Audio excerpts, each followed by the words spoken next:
Good afternoon, everyone, and thank you for coming to the 7th annual Cy Frank lectureship. And we are really happy to be here in person this year after online for several years. And I also wanted to welcome our online attendees. I'm Diane Mosher, and I am the chair of this Cy Frank Lectureship Committee and a rheumatologist. And I am also the Associate Dean for Indigenous Local Global Health. So many of you, or I hope you noticed that there's a brand new, beautiful Indigenous mural in the atrium where Epocrates is.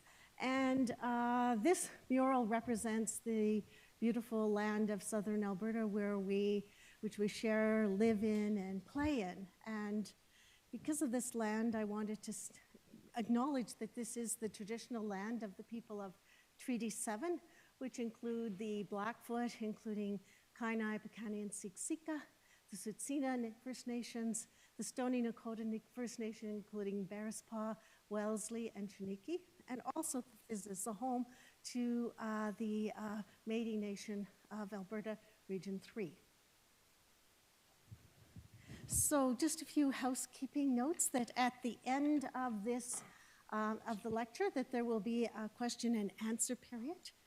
That for the people who are online, if you happen to leave the session, you can come back in using the same link. And that there is also the opportunity for the people online to ask questions, that there will be organizers from the McCaig Institute who will be monitoring the Q&A, and they will ask those questions on your behalf. And also lastly, that this lecture will be recorded and it will be shared by email to all those registered participants. So many of us were friends and colleagues with Dr. Frank, and he was an orthopedic surgeon, scientist, longtime faculty member at the Cummings School of Medicine, and one of the founders of McCaig Institute for Bone and Joint Health.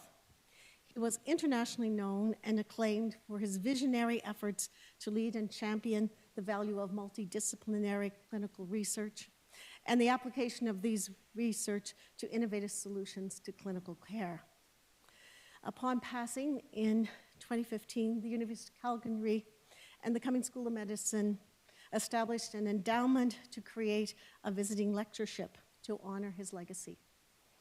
That this lectureship was created to showcase the work of individuals who reflect his passion and commitment to health innovation. And I think having Dr. Roos with us today, that certainly, we filled that criteria more than amply. And now I would like to share a video that was created several years ago showing his generosity and the impact he had to community. Oops, I messed up.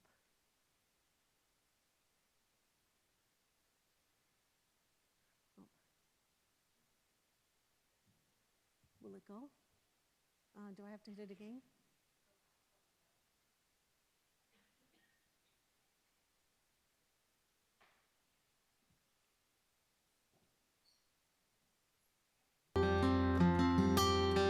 It's a huge question to ask about Dr. Frank's contributions because they've been many, they've been varied. Dr. Frank was very integral in orthopedics in Canada and medicine in general. His innovation in trying to develop new ways to deliver care, it was of such a great impact on both Alberta orthopedics and Alberta medicine. Well, I first met Cy in an interview process for the 13 inaugural scientific directors of the Canadian Institutes of Health Research. Everyone assured me that he was a great leader, a great individual, and a great scientist. Cy and I worked closely together for the next 7 years, me as president of CIHR and him as one of the 13 scientific directors. I worked for Cy at Alberta Innovates Health Solutions when he joined 2.5 years ago as the CEO. One of the lasting legacies for Cy, I think, has been the establishment of this Center for Mobility and Joint Health. The McCaig Institute is a big part of that.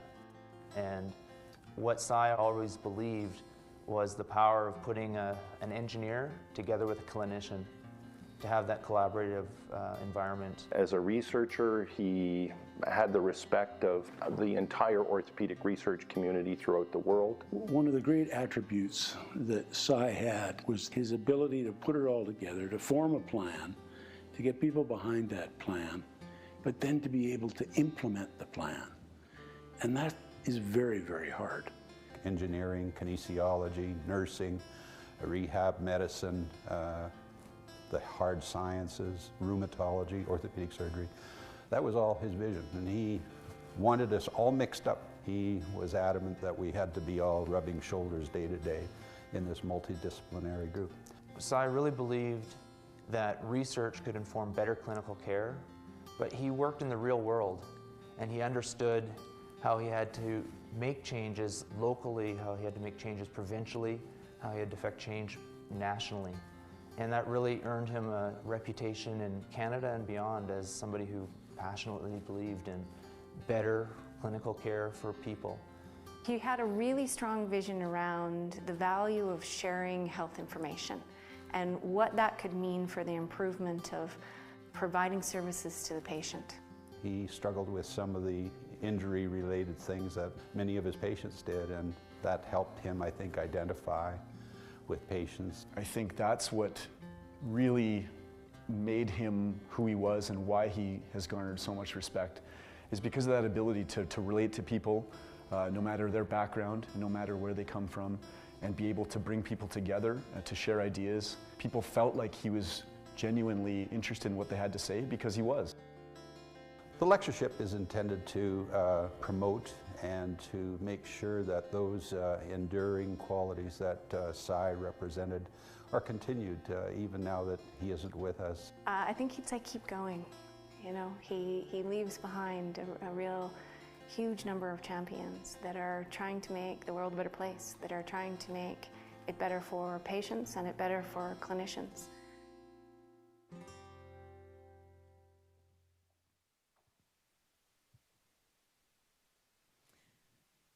So it is now my pleasure to introduce the 2022 Cy Frank Lecturer, Dr. Eva Roos. That she is Professor of Physiotherapy and Head of the Research Unit for Musculoskeletal Function and Physiotherapy at the University of Southern Denmark.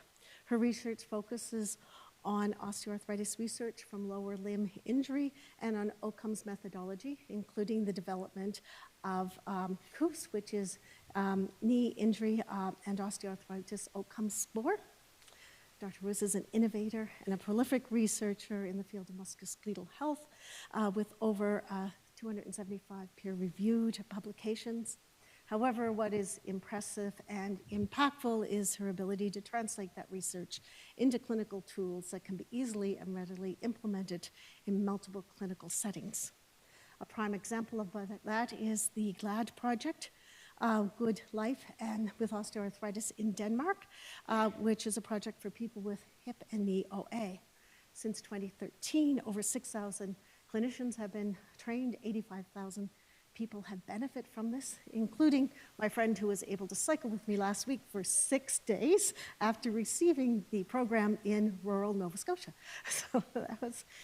And in recognition for this, GLAD received the Value-Based Health Prize in 2019, which is an international prize recognizes, supports, and embraces initiatives that redefine healthcare. That Dr. Roos is a recipient of the Osteoarthritis Research Society International Clinical Research Award for her outstanding contribution in exercise as prevention and treatment for joint pain, injury, and osteoarthritis.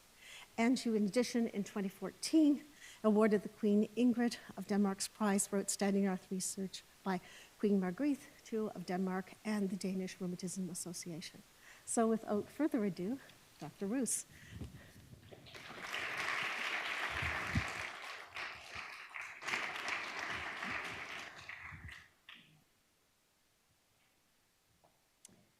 Thank you.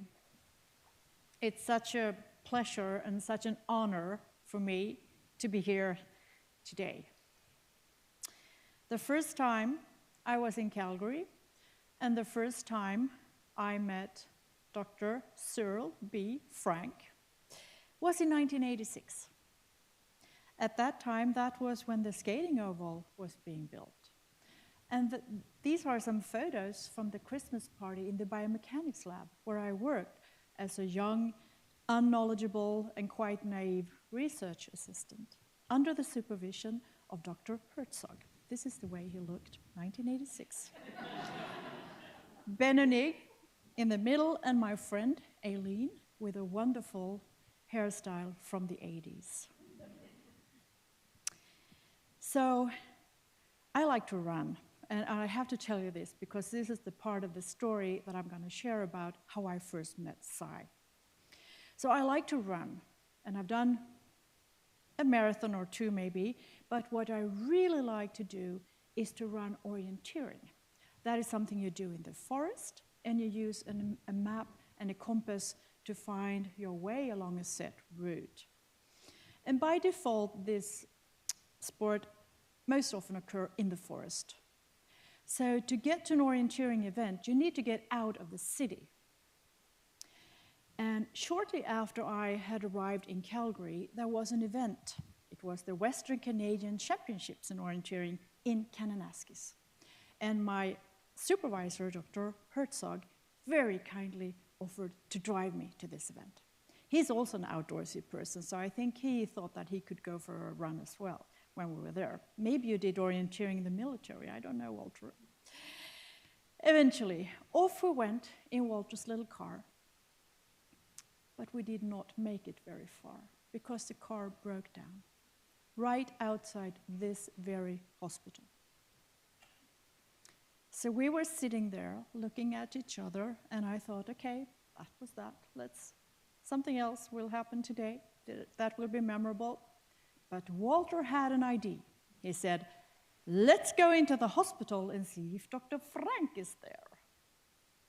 And there he was. There he was, dressed in white, doing some paperwork, and Walter explained our problem. And Cy said, you can take my car. And still to this day, I have no idea how he got home that day. And I'm not sure it was a concern for him. And I think this was very typical for Cy. He just offered things to help people, you know, without thinking about himself. So he gave Walter the keys, told us where the car was in the parking lot, and I kind of envisioned what kind of a car can an orthopedic surgeon have. And I was thinking about this, and there we were in the parking lot, and we saw something that looked like this.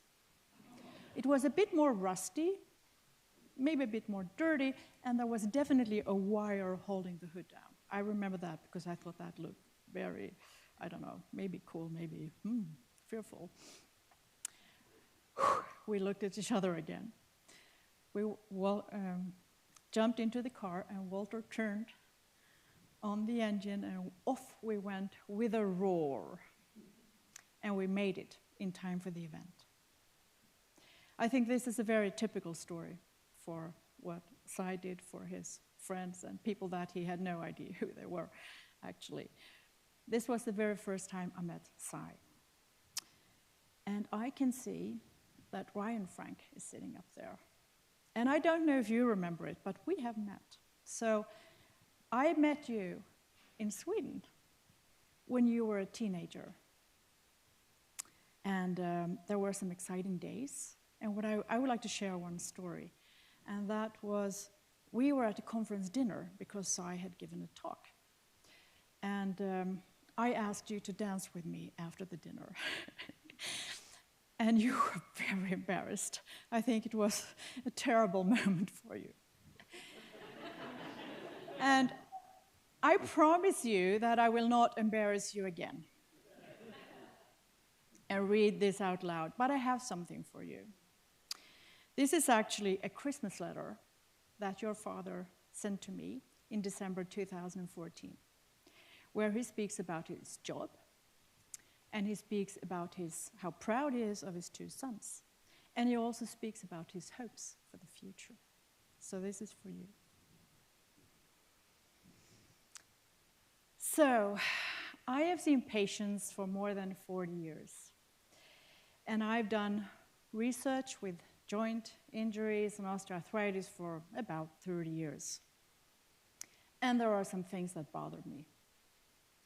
What bothers me the most is that we do not apply the treatment guidelines that we have sufficiently for patients with osteoarthritis. And examples would include that too few of those with osteoarthritis have tried exercise therapy prior to having their joint replaced. And in a younger cohort, people who tear their ACL, I would think that in Canada, mostly everyone has their ligament reconstructed immediately, which is not really in accordance with today's evidence either. So I will focus on osteoarthritis on this presentation because it is limited in time. It also bothers me that there is no cure for osteoarthritis. I really would like this little pill or injection or even surgery that we could do and just cure it. That would be wonderful. It bothers me that the most effective treatment still is to actually wait until the joint is destroyed and replace it with metal and plastic. And it bothers me that after an ACL tear, it doesn't matter what treatment we do, if the ACL is reconstructed or not, only about 50% are happy with the outcomes. That's not good enough. We can do better. It also bothers me that osteoarthritis cannot be stopped from developing in those who are at risk. So in young adults with an ACL tear, after 10 to 15 years, about every other has structural signs of osteoarthritis. And if anything, it's not the way we thought it would be, that surgery would prevent OA. It's actually the other way around. And finally, it bothers me a lot that injury prevention is not happening. We know that with very simple programs that takes maybe 30 minutes, and we do it weekly, we can prevent every other serious injury. And you know a lot about that here in Calgary because you have a very good research center for that. But at least in my country, when we ask coaches, it's only about 3% of coaches who apply these programs. I hope you do better. But today's agenda that I will focus, that deals with those with osteoarthritis. And the reason why I think this whole chain is important, because if we reverse this chain, there is a lot of injuries happening. We are not preventing as many as we could. And those that will have the injury, we cannot prevent osteoarthritis from happening. And then eventually when they have osteoarthritis, and then there will be other people also who develop osteoarthritis for reasons other than a joint injury, we cannot cure osteoarthritis. And then finally, we don't treat them the way we know we should. So I will focus on what's here and now, what can make a difference today. That is, if we were better at applying treatment guidelines. So the agenda for today is that we will start with a little quiz. So those of you who are researchers, maybe you would like to see how knowledgeable you are in this area. Others may think of it as just pure fun. Let's see what you think. And then I'll give you a short update where I'll give some of the answers to the quiz. And I will focus on treatment outcomes and on exercise therapy and surgery. And then I'll shift gears and speak a little bit about GLAD that you've already heard about. And then we will come back to all you so you can provide some input on how we can do things better. So there are two ways to engage in this presentation. You can either download an app or you can log into the website. So please take your phones up and use either option. And this information will stay up there for a while. So let's start with a quiz. And the first question that I would like to know is really, who are you? And you can click as many options as you want. So we have basic scientists, clinical scientists, healthcare practitioners, and actually someone who is looking forward to engaging in this presentation. That's really good. Someone has got osteoarthritis.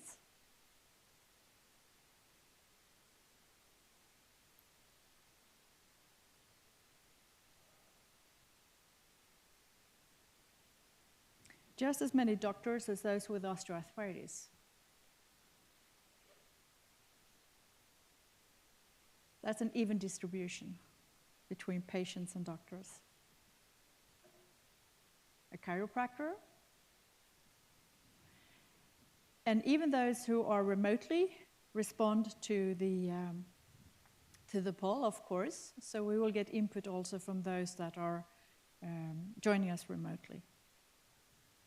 Thank you. Now I know a little bit more about who you are. That is great. You have already heard who I am. So now let's consider a case. So let's pretend that you are all in your mid-60s. That might be easier for some of you than for others, but eventually you will be in your mid-60s. You carry some extra kilos. You have knee pain, especially when you walk up or down the stairs. And some nights are really difficult. You wake up and it's difficult. You need to shift your position. Sitting is fine, but you can't walk to work, although it's only 5 blocks. You have to drive there because walking hurts. And this summer, when you and your partner were on a trip, you could not walk around the city the way you wanted to. You have radiographic signs of osteoarthritis. You've had your symptoms for 3-4 years, and you wanted a change. You're tired of the pain holding you back. So what treatment do you think would be the best for you? And now you can only choose one treatment, taking availability and your preferences into account. One option only.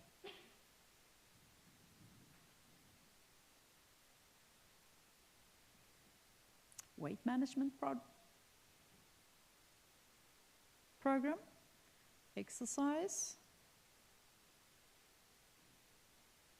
analgesics. Is no one going for surgery? Do you want to please the speaker here?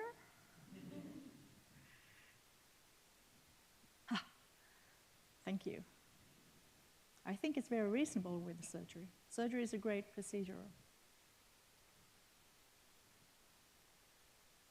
But there seems to be a certain bias in the audience.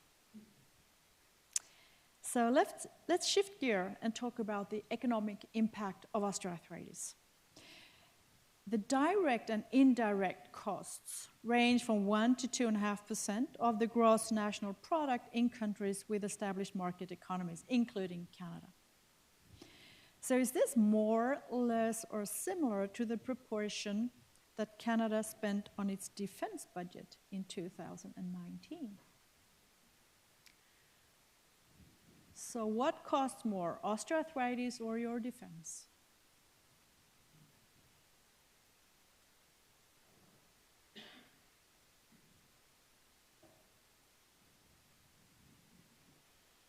So most of you think that osteoarthritis is more expensive than your defense.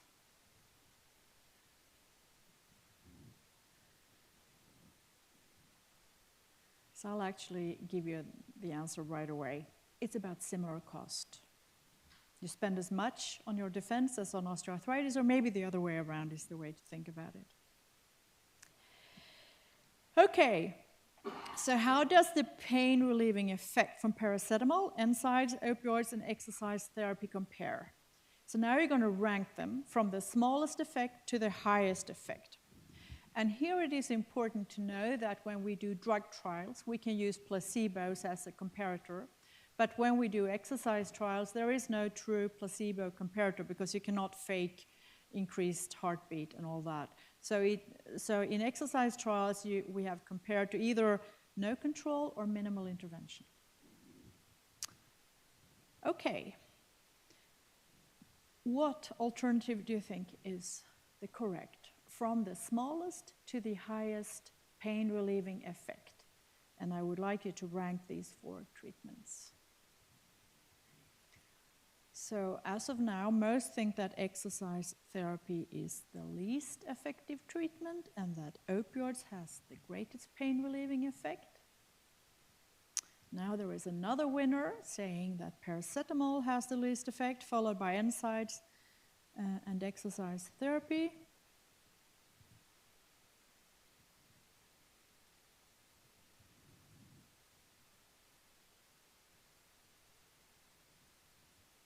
Thank you. Well, you'll get the answers later.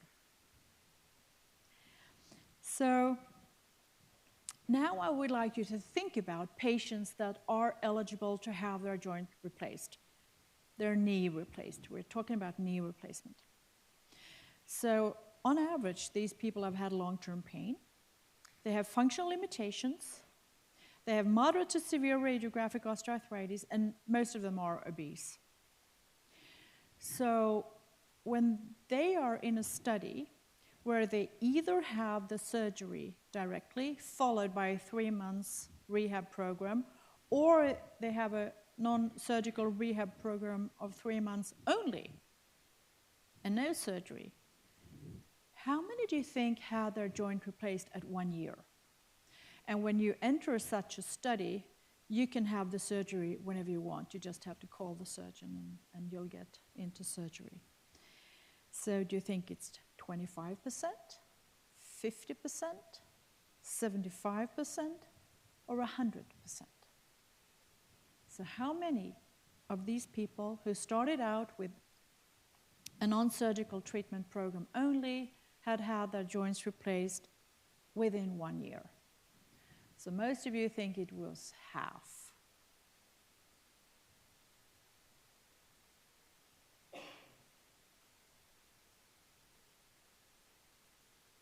But all of you think that there were some who did not have their joints replaced. In suspense, you will hear. So the number of total knee replacement is projected to increase, and that challenges not only the cost for the healthcare system, but also the number of, or the availability of orthopedic surgeons. Do we have surgeons enough to perform all these procedures? And I got some data from Ontario saying that the current 90 days care cost for total knee replacement is about 12,000 Canadian dollars.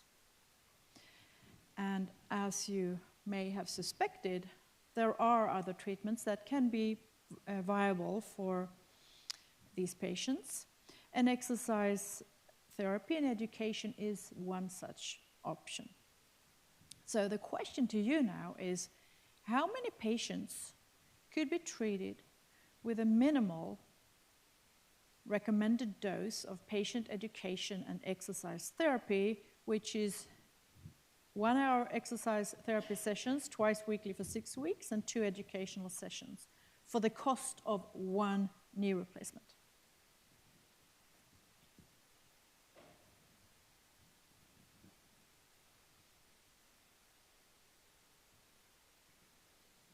There's a huge variation in your beliefs, so there will be some facts later. Okay, so time for some update on the evidence. So there was this study come out of University of Calgary showing that there are increasing costs for treating osteoarthritis in Canada. We're speaking about direct costs. So the cost increase over 20 years, from 2010 to 2030, is from 2.9 to 7.6 billions. That's a huge increase in 20 years. And what I found very interesting is that if you look at the components that constitute this cost, a large proportion is attributed to surgery. Some is attributed to drugs and the side effect of drugs. Actually, it's projected that 1 billion will be spent on drugs and 0.6 billion on the side effect from drugs. Is that reasonable? And then we have this little bag down here with a lots of other stuff that we don't really know what it is, because physiotherapists, I'm a physiotherapist myself, and I know that physiotherapists, they can deliver evidence-based treatment, which in this case would be exercise therapy and patient education, but they can also deliver a lot of non-evidence-based treatment, like lots of passive treatments for people with osteoarthritis. So let's compare these costs with this treatment pyramid. And this treatment pyramid here, I can turn this on and I can maybe point.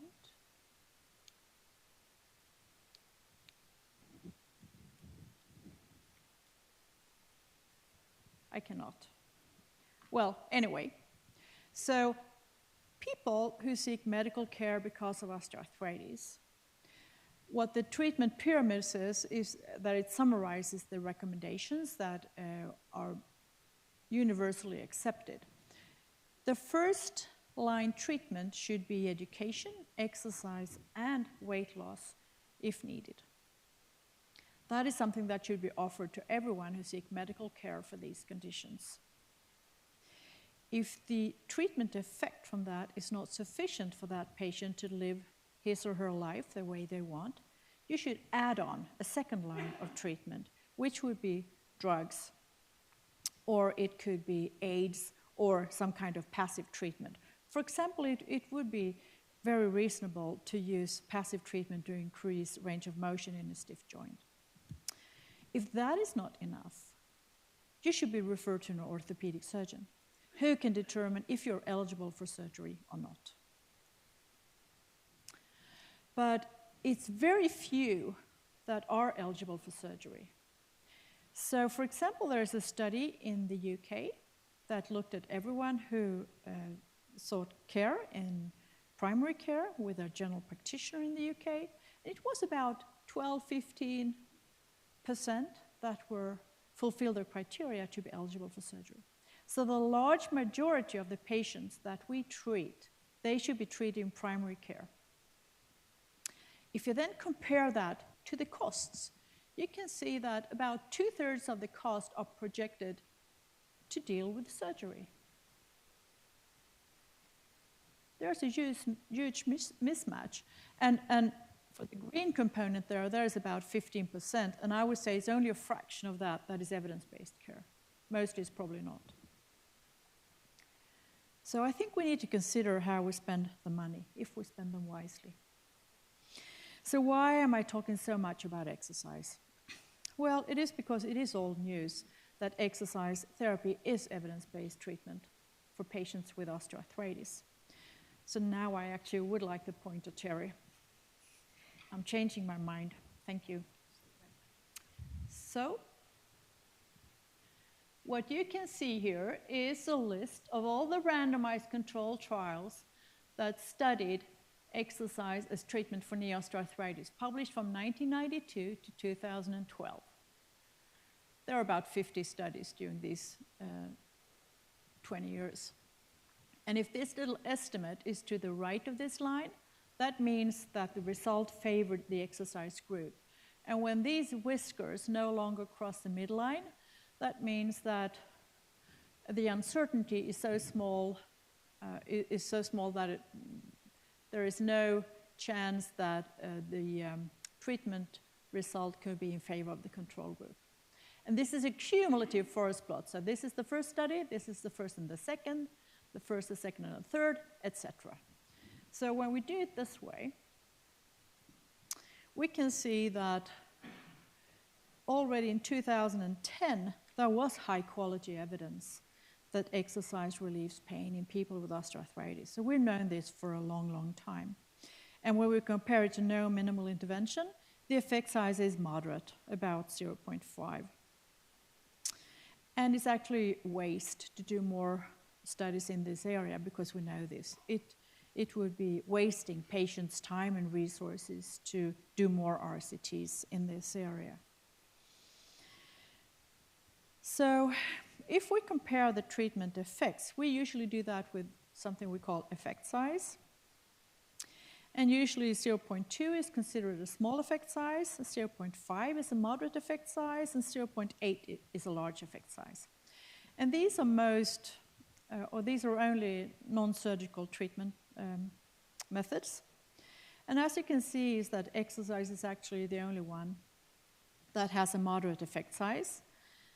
And surprisingly, paracetamol, which has been first-line treatment, is actually no more effective than placebo, and it doesn't even have a small effect. It has no effect.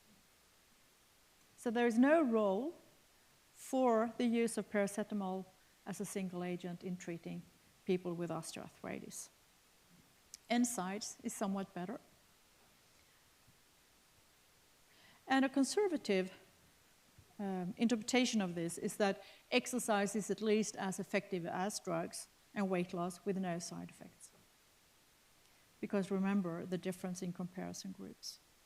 I just would like to say a few words about opioids, because opioids are recommended against in treatment of osteoarthritis. And if we again look at the treatment effects and we look at the red lines, or the black stippled line, that is all opioids. We can see there is a small effect in the beginning, and then there is no effect. And at no time is this effect higher than for NSAIDs. And actually, if we look at strong opioids, which is the red line, they're worse than weak opioids. They just have more adverse events. So remember this, no opioids in patients with osteoarthritis. Some other work from University of Calgary that I would like to put forward, because I think it is important, is that we know that it's not only that exercise works better than we think, it's also cost effective. And that is, of course, important if you would like to make it happen in real life. So actually, 18 patients can be treated for the cost of one total knee replacement in Ontario. So that's a lot of patients. And there has been a calculation from Australia showing that 8% of patients who take such a program, if they avoid surgery, the exercise and patient education program is cost effective. 8% is not very much. So how many patients then is it that don't have total joint replacement if they are exposed to an exercise therapy program? Well, in the study that I referred to before, it was actually quite a lot. So studies show that about 2/3 after 2 years have still not had the surgery if we give them a 3-month treatment program instead. So notice the difference between 8% that is needed to make it cost effective and what we can see in studies. I'll come back to this a little bit more. So in summary, exercise therapy is the best non-surgical pain reliever. There are no serious adverse events. There are only few minor transient adverse events like pain flares, because if you ask someone to exercise and they haven't exercised before, it will hurt, because that's your body responding. So you have to tell your patients, it will hurt when you start, and that's fine. And you give some little pain rules, guiding rules on how to deal with it and what is acceptable. It can delay or avoid surgery. And something that I think is very, very important, we speak a lot about pain and osteoarthritis, but what we also need to consider is actually that most patients with osteoarthritis have a very low physical activity level. And this is important because patients with osteoarthritis are at increased risk of dying prematurely. And it is this low physical activity level that is the mediator that drives it. So we need to increase physical activity in patients with osteoarthritis for good general health. And exercise is actually the only way we can do it. many patients say, once I've had the surgery, if you just can relieve my pain, I will get more physically active. It sounds very compelling, but it just doesn't happen. So the question is then, why don't we use it more? We have all the evidence. All the evidence is there. Why don't we use it? There can be many reasons, but I would like to put forward a few. I think there is a very strong industry lobby in favor of joint replacements. That's a multi-billion-dollar industry. I don't think they want to lose any patients. Same goes for drugs.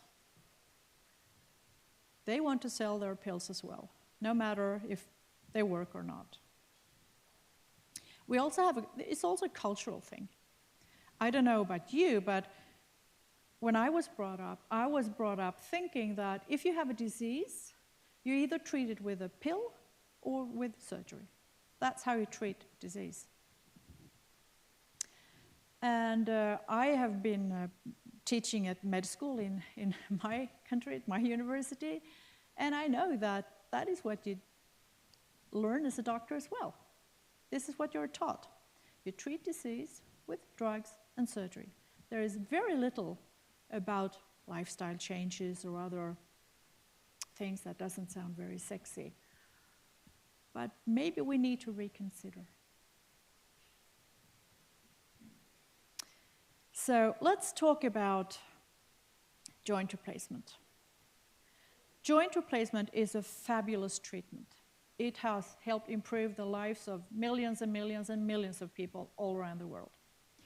It started back in the 1950s with hip replacement, which is a really good procedure, and a few decades later, along came the knee replacements. But please remember that the patients with osteoarthritis that should have their joints replaced, that's this little tip of the pyramid, maybe 15%.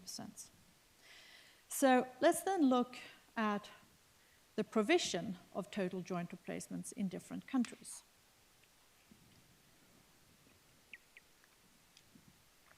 And you can see there is a steady growth in the use of knee replacements.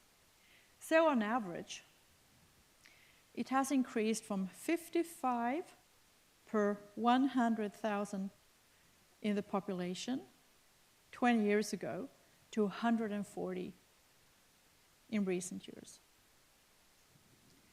There is also a large variation in countries, from Switzerland to Ireland. And to me, just by looking at these data, I would think it has something to do with money, because Switzerland is a very rich country. But I hear a lot that in Canada, you think you have long wait lists and that you do too little surgery, but you actually do more than average of these countries. So from an international perspective, you do not do too few total joint replacements. You do quite a lot, actually. And you can see that today's average, you were at that level already back in 2007 or so. So you're doing more than average of total knee replacements. And I think it is fair to ask yourself the question, it is a fabulous procedure for the right patient. That's not it. I'm all in favor of that. But what is the outcome of total joint replacement? Well, when we summarize the literature that is out there, we can see that about 10% of the patients with hip osteoarthritis and 20 of those with knee osteoarthritis who get a joint replacement, they get no pain relief, or they have a worse outcome after the surgery than before. And of course, if we shift this threshold and we ask for a clinically relevant pain improvement, the proportion that is not happy would of course increase. So it is a good procedure, but it's not for everyone. We also tend to think that joint replacement is a permanent solution. Once we've had the surgery, then it's dealt with. Then you're healthy again. So I would like to share some data from Denmark. And this is from 130,000 patients about, who had either hip or joint replacement, and the data that I'm showing is for knee, but it looks very similar for the hips. And basically what they did was that they took, we have fabulous registries, so we can pull all the costs, both direct and indirect costs from registries. So they compared these patients here with a reference population. And the reference population was of the same age, sex, and from the same zip code. So what you can see is that up until 3 years prior to surgery, the costs are very similar. And then, of course, there is a spike when you have the surgery in costs. But what is concerning is that afterwards, after the surgery, and this is for 12 years after the surgery, there is a gap here, which indicates that patients who have had their joints replaced, they still have health issues and they have lower income levels compared to the reference population. And this is something that patients should be informed about. They should know what to expect. That's one thing. And I think the other one is that we need to consider what can we do to improve status after total joint replacement. So a question one of course can ask oneself is if there really is a need for more surgery. But it had been said that doing randomized controlled trials of knee replacement is senseless. It's just as senseless as testing if you need a parachute when you're jumping out of an airplane at high altitude. Because we know that they are so good, it's one of the most significant advances of the 20th century, and don't we already know that they are successful? But of course we had to ask this question. So we did a randomized controlled trial looking at this, and this was published in 2015, and it's still the only RCT in this area. So we recruited 100 patients, or the orthopedic surgeons recruited 100 patients that came into their clinic and ticked all the boxes to have the surgery. They were on average 66, most were obese. They had mostly severe osteoarthritis, and 2 out of 3 used pain medication in the last week. And then we'll let chance decide, which is what you do in a randomized trial. So either they had the surgery right away, followed by a 3-month non-surgical treatment program. It was a focus on exercise therapy. They also had patient education. If the surgeon thought they could benefit from it, they could meet a dietitian, they could get insoles in their shoes, and they could have analgesics. So it was a package of non-surgical treatments with focus on exercise therapy. Or, by chance, they got to start with a 3-month non-surgical treatment program, and they could have the surgery if they wanted later. So what did we find? So at 1 year, we found in the group that had the surgery followed by the rehab program, we found that they had on average a 60% pain relief. That is really good. But it came at a price because about 10% experienced 1 or more serious adverse events. Some of them were easily resolved, like blood clots and some additional treatment or additional days in the hospital would solve it, but some were lifelong impairments, like infection in the joint, having had to have the joint replaced several times, and eventually have a stiff joint for the rest of your life. That's a severe adverse event. And then we have the group that only had the non-surgical treatment program. So they had a 30% pain relief. So 30% from non-surgical treatment only, and 60% from surgery plus the non-surgical treatment program. And please note here that we have not studied surgery alone. So it is combined with rehab. And there were no serious adverse events in this group. And interestingly, 3 out of 4 had not had their joint replaced within 1 year. At 2 years, it was still 2/3 who had not had their joint replaced. So when you sit there with a patient and you wonder, what can you expect? Well, you can say that if you have surgery followed by a 3-month rehab program, you can expect a greater pain relief. It's so large that 85% find it clinically relevant, but it comes at a price. You can also expect that 1 out of 10 will have a severe adverse event. But if you start with a 3-month program only, you can expect a lesser pain relief, but it's still large enough that 2/3 find it clinically relevant. And interestingly, it's large enough for 3 out of 4 to opt out of surgery. And there are no serious adverse events. And remember, because you can always have the surgery later. And interestingly, there is a study that was published like 2 weeks ago on a cohort, basically reproducing our results, but this was not a randomized study. And they just looked at knee extensor training. But note that they did a lot of repetitions over 12 weeks. But they also found that only 1 out of 3 patients that were eligible to have the surgery, recruited by the surgeons, actually had the surgery. So in summary, total knee replacement is a really good treatment because it relieves pain in 8 out of 10 patients. But it comes at a price. And starting with exercise therapy only can delay or reduce surgery. And data from national registries show increased healthcare costs and reduced income for at least 12 years post-surgery. So we know that if we use this approach, we can delay or avoid surgery. But what is then the problem? So at least in my country, the problem is that most patients enter at this level. They would go and see their family physician, and he or she would look into his toolbox. What do I have available? Well, I have a prescription pad, so I can give you a prescription for analgesics. If that is not enough, the second option is often to refer to something. Refer to surgery, typically. So many patients are referred to see orthopedic surgeons.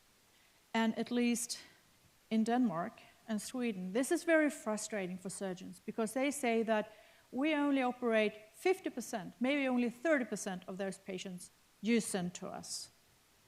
They only want to see the patients who want surgery or who should have surgery. So they actually return at least half of the patients in the system, and they will come back to the family physician, and they kind of circulate up there without getting first-line treatment. This is very frustrating. And to manage that frustration, we started GLAD. And I'll share a little bit from our journey and some results and some myths busted. But before that, I think you've been sitting too long. But you sit on very unsafe chairs now, so you will have to collaborate 2 and 2, I think, to make sure that one holds the seat down, or you'll have to deal with that in a safe way, because we don't want any accidents. But I will time you and see how many, you will have to count, I'll give you the 30 seconds, how many chair stands you can do. Start sitting. Ready, steady, go. Looking good. Come on. Very good.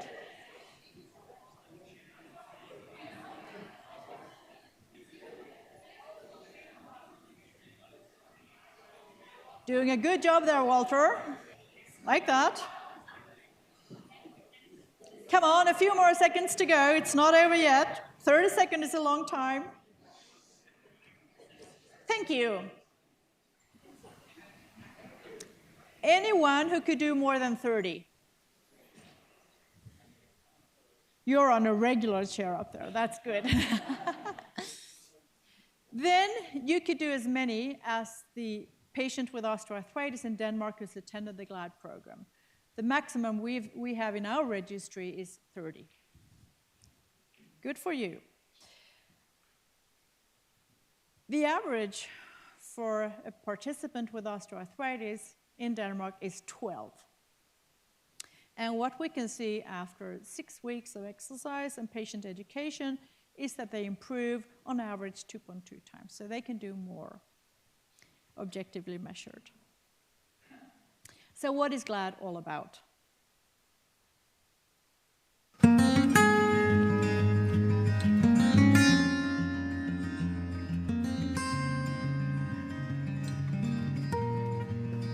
Det her det er jo et rigtig, rigtig fint tilbud for patienterne. Det har vi efterlyst mange år i praksis. Det er sådan, at det er en meget stor patientgruppe, og vi er nu glade for, at fysioterapeuter nu kan tilbyde dem en behandling, som har effekt inden for det her område. Det har vi manglet. Der er ikke nogen tvivl om, at GLAD har højnet niveauet i praksis, og det har gjort, at vi er sikre på, at vi lever op til de kliniske retningslinjer. Sådan som jeg føler det, så er det ligesom om, jeg har fået mig et helt nyt liv. Og jeg føler mig overbevist om, at jeg ikke skal have et nyt knæ, og det var jeg ellers bange for.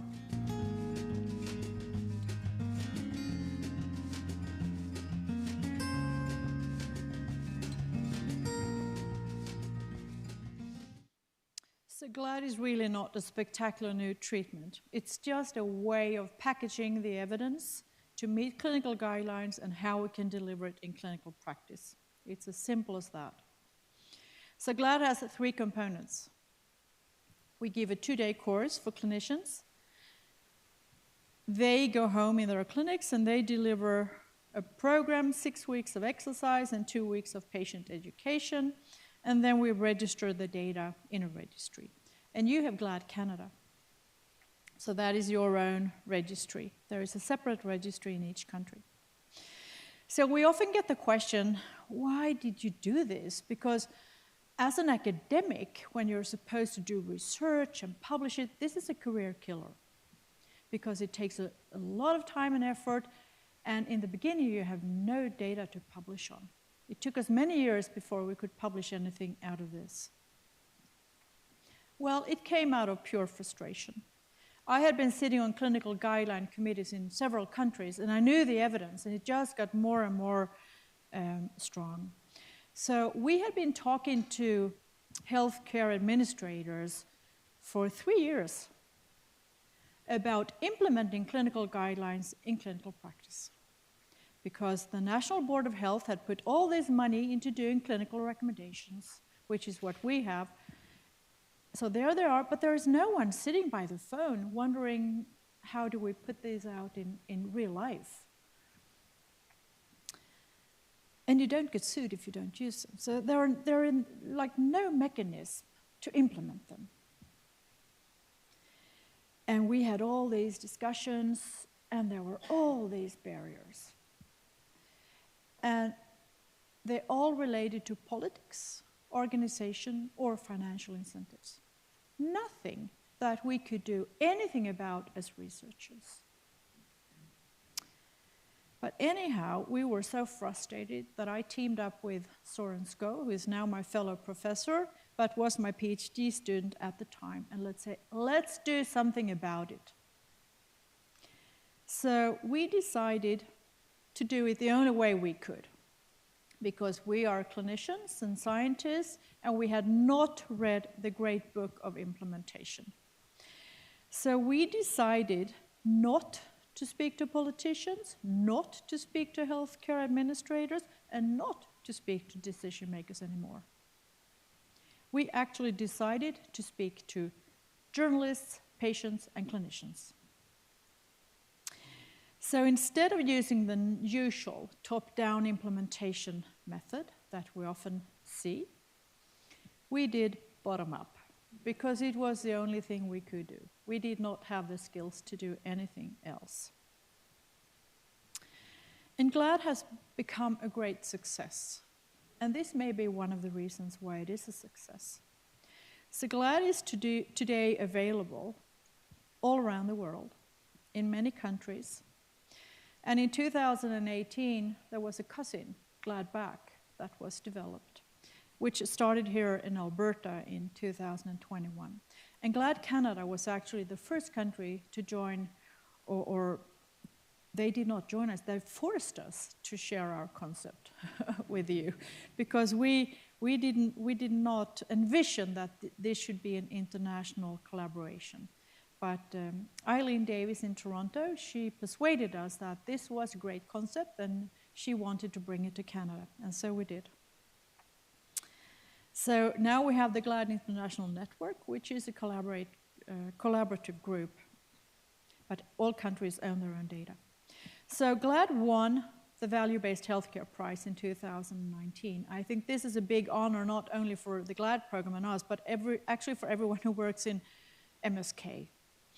Because when we saw the applications and the nominees, which were from sexy disease areas like cancer and brain disease, and diabetes, we were so happy that a project of osteoarthritis management was nominated. We couldn't believe it. We thought we had won already.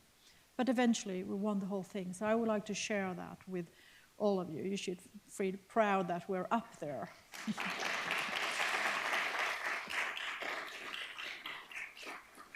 We can do it. So why is GLAD a success?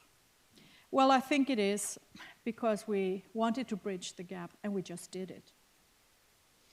We did not try to figure out all the barriers, because if we would have, we would never have done it. There are so many barriers that it is incredible. It's also about the people. This is the GLAD Denmark team. And here are some GLAD teams from all over the world. It's about the people, enthusiastic people who really, really would like to make a difference in clinical practice. And I think it is about the data, because having data from a registry, we could actually show the effects.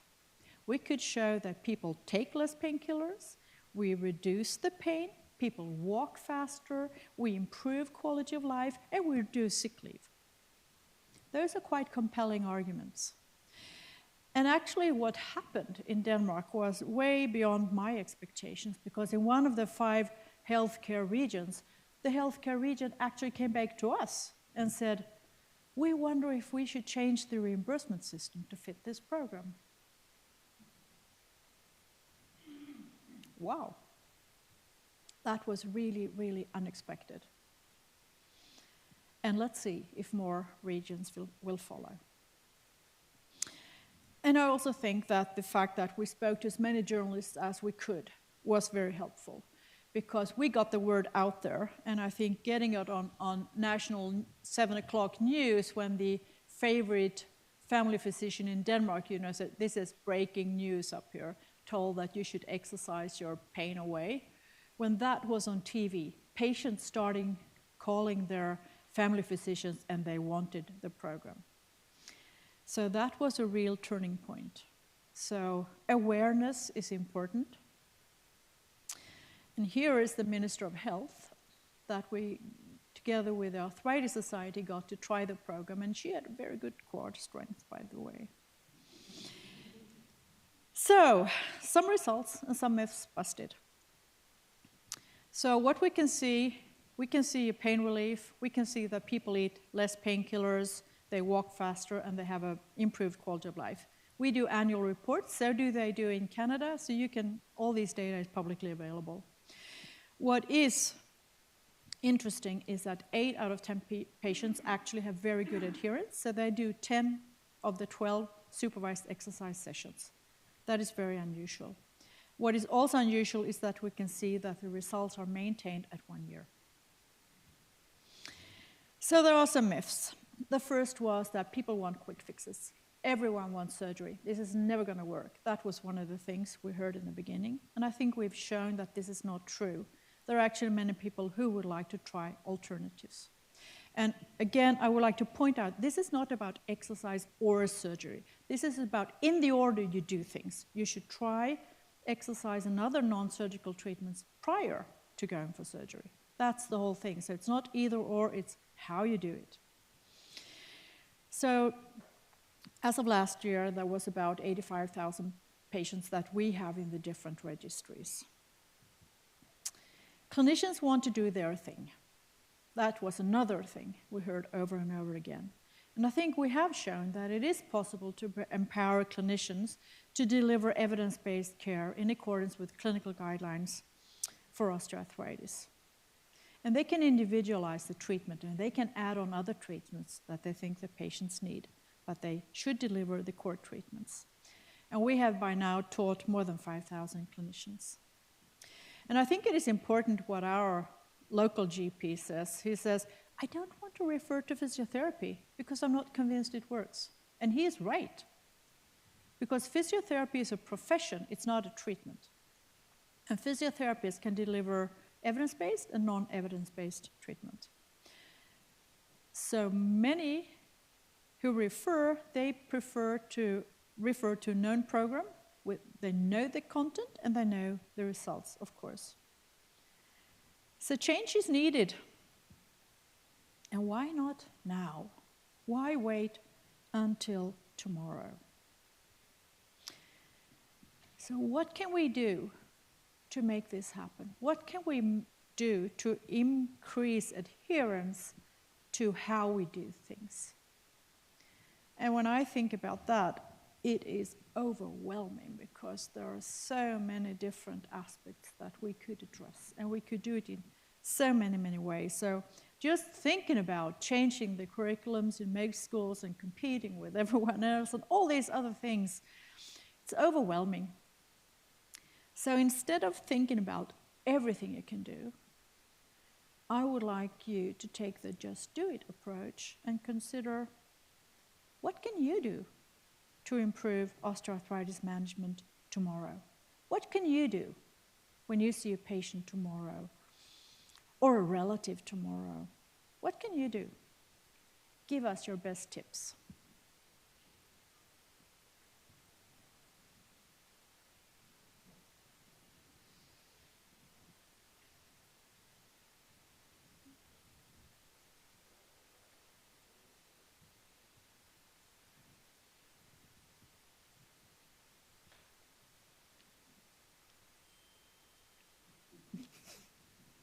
That's again pleasing me.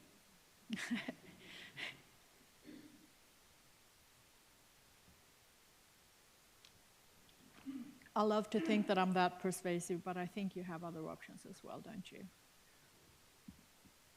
Show my mom this video. Increasing knowledge about osteoarthritis, about the disease, what the treatment options are, and what you can do yourself.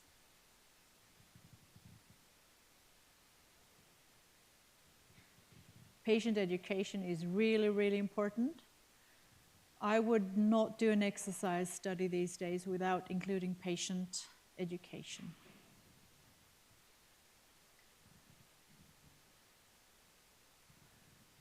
Someone needs to say what an HTA is, because I'm not sure that everyone knows.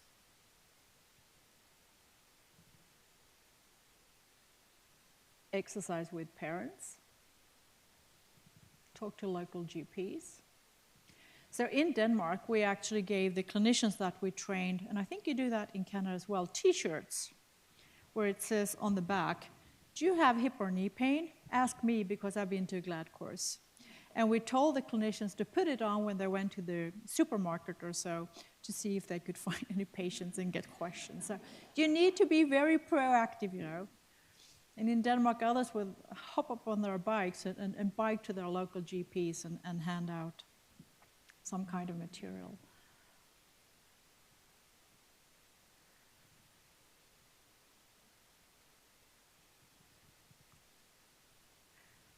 So here are lots of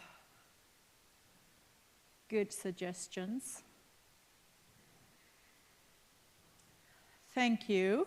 So I'll say, we'll stop there, and I will thank you for listening and invite you to ask questions or to comment, because this is all about you, because it is you who can make a difference. Thank you.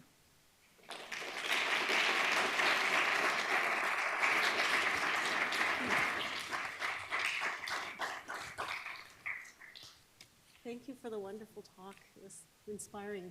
We're going to take questions for about 15 minutes, and if people will put up their hands, and then we will go around with the microphones now. I have a question, though. Yeah, sure. Okay. So one of the barriers that I find for my patients is that they actually can't afford even the minimal amount it costs to attend the program, and the governments have not seen the value in this. What have been successful campaigns to change that? I can just say what we did in Denmark. So we started with the low-hanging fruits, and that was physiotherapists who work in their own private practice, who offer the program. So then, of course, it would be patients who were more resourceful, who would take the program, but it was enough for us to collect data. And eventually, in Denmark, the municipalities can offer this program for free, but it took them many years to hop on the wagon. It was not until there was traction about more in the newspapers, greater awareness, so they eventually got on the wagon, but it took a number of years. So I think it's just start where you can. Don't consider all the barriers, just do it. Questions in the audience? Walter. Now I'm nervous. As you know, I always ask very simple questions. Thank you for a very, very nice talk. That was really inspiring. I was fascinated by the graph where you showed the proportion of people that get knee or hip joint replacements. And in all countries, it went up over the past, 30 years or so that you showed. And it seems to me there's two possibilities. Either the threshold for getting surgery has stayed the same and the population changed and therefore you actually need more surgeries, or that the threshold for surgery has been lowered, so the population stayed the same, but surgeries are just done more often and maybe not in as severe cases. So what do you think, which of these two possibilities is the right one, or is it some mixture of it? Or? First, I would like to hear if we have any orthopedic surgeons here who would like to respond to that question.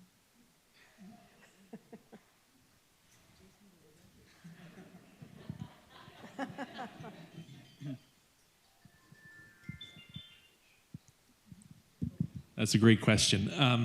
I think it's a combination of both, in that people are living longer, so the chance of them having surgery increases, and then the threshold has also dropped. So the technology for arthroplasty has improved, bearing surfaces have improved. You could argue the outcomes have improved because they become more consistent, and so we're offering it to younger patients than we have in the past. And while I have the microphone, to flip the success of arthroplasty, 80% of total knees will do very well, have good or excellent results. 90% of total hips will have good or excellent results.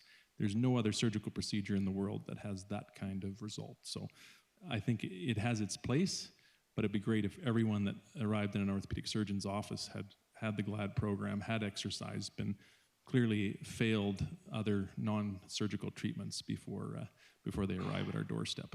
So I think we absolutely agree on that is the way to do it. It's not either or, it's how you do it. We have another orthopedic opinion. Yeah. Is there a microphone? Thanks for a great presentation. We met 30 years ago, I think. Nick Motadi. Oh, without mask, I probably would have recognized you. You mentioned that you had great adherence to the GLAD program. I think you said 80%? 80%, yeah. Which is remarkable in most things in medicine. And I wonder whether or not you have looked at that as a factor in terms of getting patients to have success with the GLAD program. Obviously it is. But what about the patients that aren't in the GLAD program that may not be as adherent to these exercises? And has that been investigated? And from the patients that are adhere, what are those characteristics that help us understand who's going to adhere and who isn't? Okay, so if you remember all those questions, I'll start with responding to the last one, which I remember. So I have been fascinated by predictive research that we could be able, I really would like to develop a calculator so that the patient him or herself or the family physician could enter some characteristics into a little algorithm, and out you would get what is the likelihood that you will have success of exercise or surgery or whatever it is. So and there are very few studies like this, and they most fail in showing anything. And I always thought it was because they had too low number of patients in those cohorts. But we have lots of patients. So we decided to study that. So we took 51 predictors that we had at baseline for these patients, and I don't remember now, but we had maybe somewhere between 10 and 20,000 patients in the cohort that we studied. And we want to see if we could predict who will do better and who do worse. And we couldn't. We couldn't. And that was a huge disappointment. But it seems like if you go into the literature, and you can say that self-efficacy, for example, poor self-efficacy is a predictor for a worse outcome. But we can see that we actually change self-efficacy with this program. So even if you have a poor self-efficacy, that should not put you in the surgical group, because on the surgical route, because we can improve it. So it will be different afterwards. So basically, the conclusion from that study was that we can use the group average to let patients know what they can expect. That was very disappointing. And we merged with a big data scientist to figure this out, and we couldn't. I'm sorry for that. And you have more questions. Do you think it's because we're measuring the wrong things? In other words, we're measuring things that we typically use in trials or in other treatments, but we're not trying to get at the nitty-gritty of what makes a patient tick. Yeah, when it comes to predictors, you're absolutely right. It could be many things that we are not assessing in questionnaires, etc. Of course, it could be. Thank you. Thank you, Dr. Roos. I have a question over here from one of our online viewers. Is the GLAD program a non-profit? Yes, it is. So the GLAD brand, so to say, is owned by a university, and that's a very deliberate decision because a university cannot own money or earn money. At least that's the case in Denmark. So it is a not-for-profit. We get some money when clinicians take the courses. We take those money and we use it to pay the salary for our database manager and for a clinician who is there to interact with clinicians and respond to their questions. And I would say the biggest threat to GLAD today is actually that we're close to bankruptcy because we have had very few courses during the pandemic. And it is impossible to fund such a program because it's not hardcore research. So research funders don't really like it for that reason. And we have not been able to find pockets of money to keep this going. So actually, I'm not sure about the future. Good question. Thank you. And also, I have to acknowledge our university that have allowed us as researchers to spend so much time on this.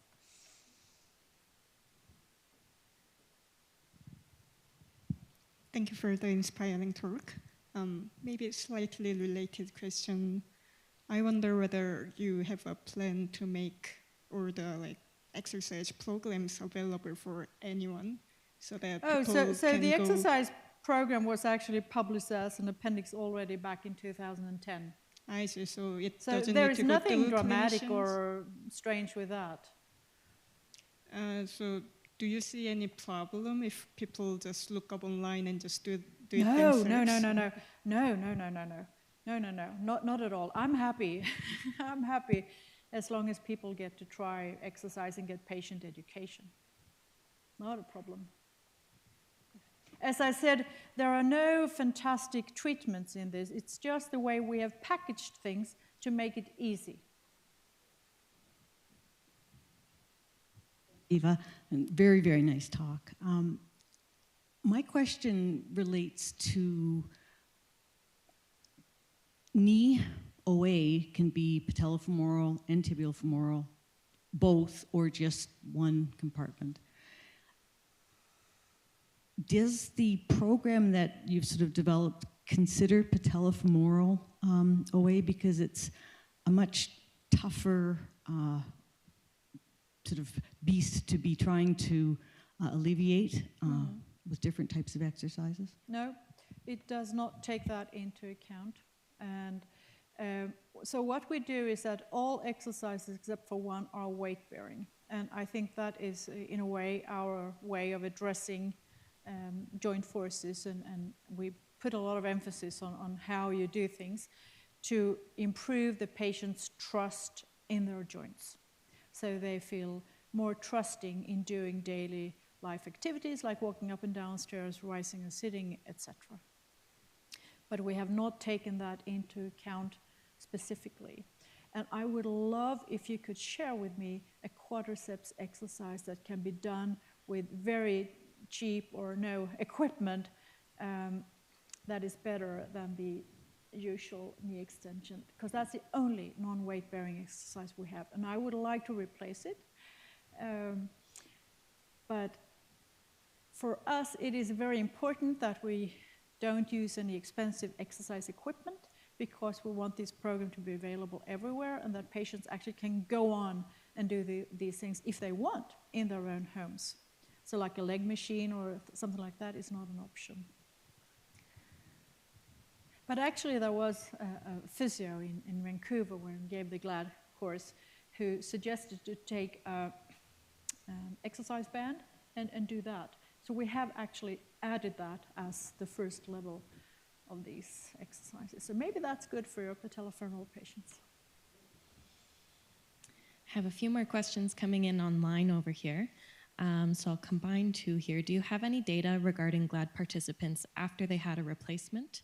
And so I'm not sure if I want to interpret that as compared to those who didn't have the GLAD program and then had a replacement. So GLAD is not set up to study that question. And there are participants who have had their knee reconstructed before the 1-year follow-up, and I don't remember the proportion right now, but there is a proportion, but we haven't looked into that. Usually we would exclude those patients in our analysis because that will severely affect some of the outcomes, including sick leave and other things. Okay. And then a follow-up, do you have any data beyond the 1 year regarding the conversion from GLAD to surgery? Yes, we do.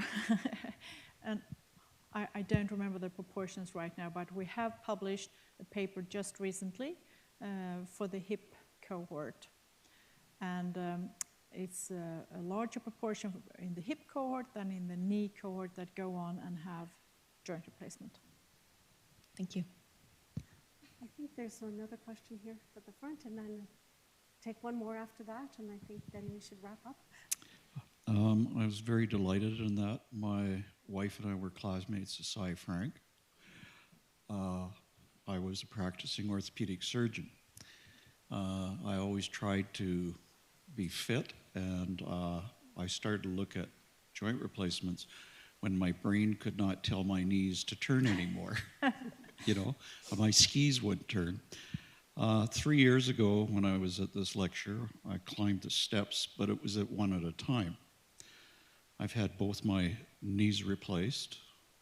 The surgeon that did them asked a question or answered a question here. So I think it's all-encompassing. Everybody has a different journey.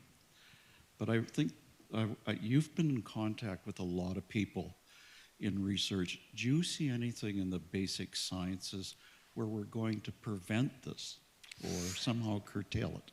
We had this discussion over lunch here today. Anyone who was at that discussion who would like to help me out here? Any of the basic scientists that joined our lunch discussions? Because I'm not a basic scientist.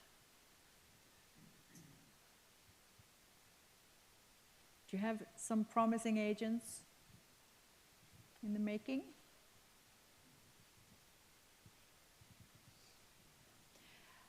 I think I can just say that during the 30 years I've been traveling and joining osteoarthritis conferences, I have always been waiting for this magic drug or pill or whatever, but it has still not happened, and I find that very disappointing.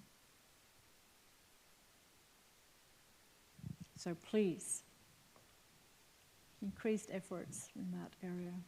So I think we'll take our last question from Terry from online. Perfect. So last question from another online viewer around weight loss. Do you have any research or statistics for how much weight loss can help to reduce OA symptoms? So I do not have it, but others have looked at this, and usually you would say that losing 3 to 5 kilos would be enough to get a pain relief that you can feel, or 5% of your body weight, yeah. But if anyone else who's in that area has better advice, please raise your hand.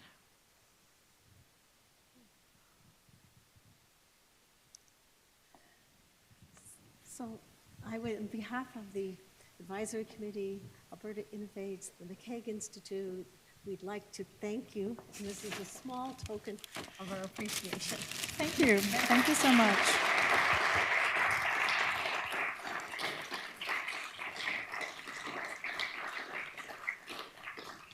I have a couple of more announcements, which I worried I'd lost my sheet when we were doing the up and downs.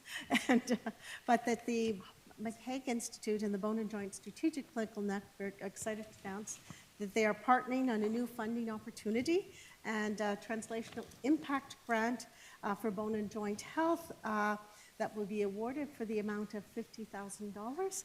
And this is open to early and mid-career investigators. So keep your ears open and look for that opportunity, which will be advertised in the very near future. And I would like to thank the friends, family, colleagues of Dr. Frank who have contributed to the Dr. Cy Frank Lectureship Endowment. And without your generosity, this event would not have occurred today. And we continue to welcome donations to ensure that this lectureship can be carried on. And finally, thank you for all of you for attending today, and that there is a wine and cheese reception now in the HRIC atrium. So thank you.